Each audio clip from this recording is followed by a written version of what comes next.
5 anggota KKB Kepulauan Yapen menyerahkan diri, serahkan 4 pucuk senjata dan amunisi. 5 anggota kelompok kriminal bersenjata KKB di Kabupaten Kepulauan Yapen, Papua, menyerahkan diri dan menyerahkan 4 pucuk senjata api serta belasan butir peluru. Kapolres Kepulauan Yapen AKBP Fedrian Indra Fahmi dalam keterangannya yang diterima seputar Papua.com pada Senin 26 April mengatakan, kelima anggota KKB yang menyerahkan diri merupakan anak buah dari Rudi Orare selaku Panglima KKB Wilayah Distrik Angkei Sera.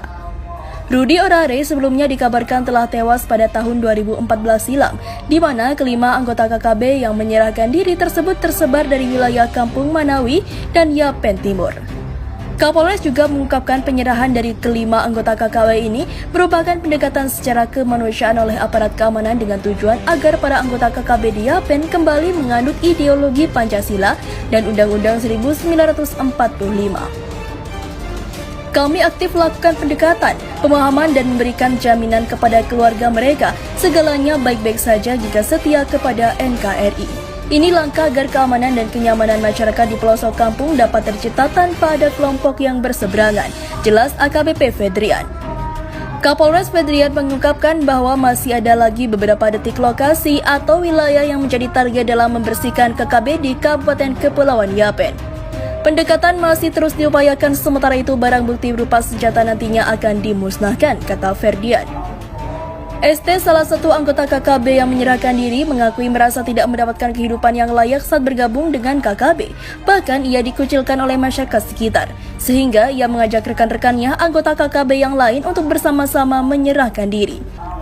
Saya juga akan berupaya mengajak mereka untuk mencintai NKRI dan bekerja sama untuk Republik Indonesia, ujar ST dalam keterangannya tersebut. Pasukan Batalion Infanteri 613 Raja Alam dikirim dengan kapal perang ke Papua.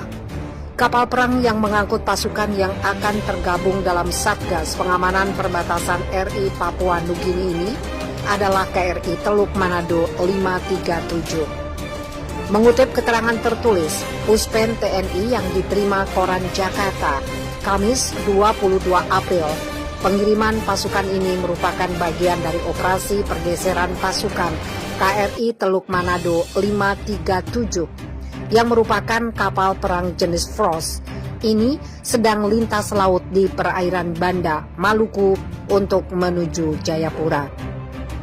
KRI yang berada di bawah pembinaan Satuan Lintas Laut Militer 1 Jakarta tersebut mengangkut pasukan dari Kesatuan TNI AD Yonif 613 Raja Alam yang berada di bawah Kodam 6 Mula Warman, kata Puspen TNI dalam keterangannya. Pelepasan pasukan menurut Puspen TNI digelar di Dermaga Lantama 13 Tarakan beberapa waktu lalu. Pelepasan pasukan dipimpin langsung Panglima Kodam 6 Mula Warman, Maijen TNI Heri Wiranto. Kapal perang jenis landing ship tank dengan Komandan Letnan Kolonel Laut Agung Ariwowo, alumni AAL Angkatan 2002 ini akan menurunkan pasukan yang bertugas menjaga perbatasan RI Papua Nugini di Dermaga Jayapura, Papua, kata Puspen TNI.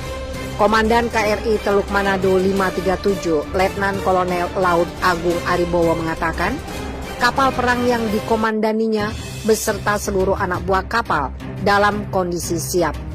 Begitu juga dalam perjalanan kembali dalam mendukung Serpas batalion lain yang selesai melaksanakan tugas kembali ke kesatuan awal, diharapkan tidak ada halangan. Awal Ramadan, kami dalam menjalankan tugas negara mendukung Satgas Pamtas Papua Yonif 613 Raja Alam. Alhamdulillah, kondisi kapal dan awaknya dalam keadaan prima dan siap operasi, ujarnya. Masih menurut Letkol Agung, selain menurunkan pasukan di daerah operasi yang telah ditentukan, rencananya kapal perang ini juga akan menarik pasukan Satgas lama yang selesai melaksanakan tugas operasi.